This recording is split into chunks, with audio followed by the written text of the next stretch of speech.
আসসালামু আলাইকুম প্রিয় সুধী, কেমন আছেন সবাই? আশা করি আল্লাহর রহমতে সকলেই ভালো আছেন। আজকের আলোচনা হলো অতিরিক্ত ভূমিকম্প হওয়ার কিছু কারণ। সো শুরু করা যাক। বিশেষজ্ঞদের মতে বাংলাদেশ শীঘ্রই বড় কোনো ভূমিকম্পের মুখোমুখি হতে পারে, এটা সম্ভাবনা। এই বছর 28শে মার্চ বাংলাদেশে একটা ছোট ভূমিকম্প হয়েছিল। রিক্টার স্কেলে এর মাত্রা ছিল 4.5, কিন্তু এর উপস্থিতি স্থল ছিল মায়ানমার, বাংলাদেশ না।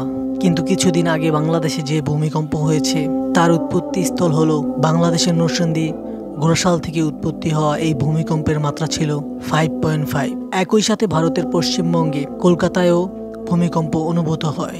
এই বছরের 28শে মার্চ যে ভূমিকম্প হয়েছিল এর উৎপত্তি স্থল মায়ানমারের ভূমিকম্পের মাত্রা ছিল 7.7 মাত্রার। তাতে বহুতল ভবন ধসে পড়ে গেছে, রাস্তা উপড়ে গেছে, সেতু ভেঙে গেছে, অবকাঠামো ভেঙে পড়েছে তাসের ঘরের মতো। বাংলাদেশে এই মাত্রার ভূমিকম্প হইলে বাংলাদেশের রাজধানী সাক্ষাৎ নরকে পরিণত হবে। বিশেষজ্ঞদের মতে কোনো একটি ভৌগোলিক পরিমণ্ডলে বড় ভূমিকম্প সংঘাতিত হওয়ার পূর্বে ধারাবাহিকভাবে ছোট ছোট ভূমিকম্প সংঘটিত হয়। 2017 সালে বাংলাদেশেও এর কাছাকাছি এলাকায় 28টি ভূমিকম্প হয়। 2023 সালে এর সংখ্যা ছিল 41টি। 2024 সালে তা বেড়ে পৌঁছে যায় 54-তে। প্রতি বছর ছোট ছোট ভূমিকম্পের সংখ্যা বেড়েই যাচ্ছে। বাংলাদেশের এই অঞ্চলে সবচেয়ে বড় ভূমিকম্প হয়েছিল 1918 সালে। রিক্টার স্কেলে এর মাত্রা ছিল 8 পয়েন্ট। ভূতাত্ত্বিকদের মতে একটা বড় মাত্রার ভূমিকম্প হওয়ার 100 বছর পর আবার ওই দেশটিতে বড় মাত্রার ভূমিকম্প হওয়ার সম্ভাবনা থাকে। 1918 সালের পর 100 বছর পার হয়ে গেছে। এখন 2025। ইন্ডিয়ান, ইউরেশিয়ান এবং বার্মা তিনটি গতিশীল প্লেটের সংযোগস্থলে বাংলাদেশের অবস্থান রয়েছে।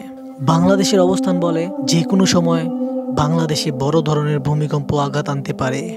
সকাল, দুপুর, মাঝরাত, যে কোনো সময় আপনার আশ্রয় দেওয়া ভবন আপনার শরীরের উপর ধসে পড়তে পারে।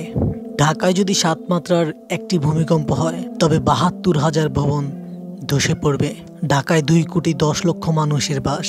আল্লাহ না করুক যদি একরকম ঘুমন্ত অবস্থায় ভোরে অথবা মধ্যরাতে ভূমিকম্প হয়, ঢাকা শহর পুরোই মৃত্যুনগরীতে পরিণত হবে। বাড়িঘর ধুলোয় মিশে যাবে, ফ্লাইওভার ব্রিজ ভেঙে পড়বে, বিদ্যুৎ গ্যাস লাইনে আগুন ধরে যাবে, পানির লাইন ফেটে পড়বে। সিলেট, কক্সবাজার, চট্টগ্রামও একই ঝুঁকিতে রয়েছে। আল্লাহ না করুক এইসব না ঘটুক। অসংখ্য লাশ বুকে নিয়ে না হয় যুদ্ধ ছাড়াই টয়নগরীর মতো পুড়তে হবে নগরকে, দেশকে। অতীতে সাভারে শুধুমাত্র একটা ভবন ধসে পড়ায় তার থেকে উদ্ধার কার্যক্রম চালাতে সরকারের লেগেছিল 7 দিন। ঢাকায় যদি 72,000 ভবন একদিনে ধসে পড়ে কি হবে বাকিটা বুঝে নিন। একবার চোখ বন্ধ করে সবটা কল্পনা করতে গেলেও শিউরে উঠতে হয়। তাহলে ভরসা কি? আমাদের বেশি বেশি আল্লাহর কাছে ক্ষমা চাওয়া উচিত। আমরাই বোধহয় মুসলিম প্রধান দেশগুলোর মধ্যে একমাত্র যারা একদিন তো মরেই যাব এটা নিয়ে টোল করেছিলাম।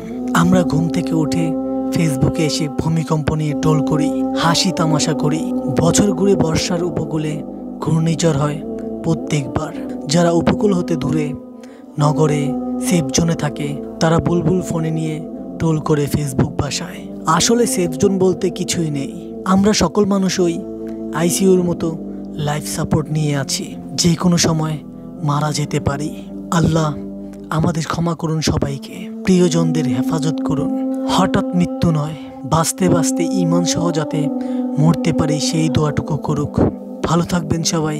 ভালো লাগলে চ্যানেলটিকে সাবস্ক্রাইব করে সাথেই থাকবেন। আসসালামু আলাইকুম আ রহমতুল্লাহি ওয়া বারাকাতুহু।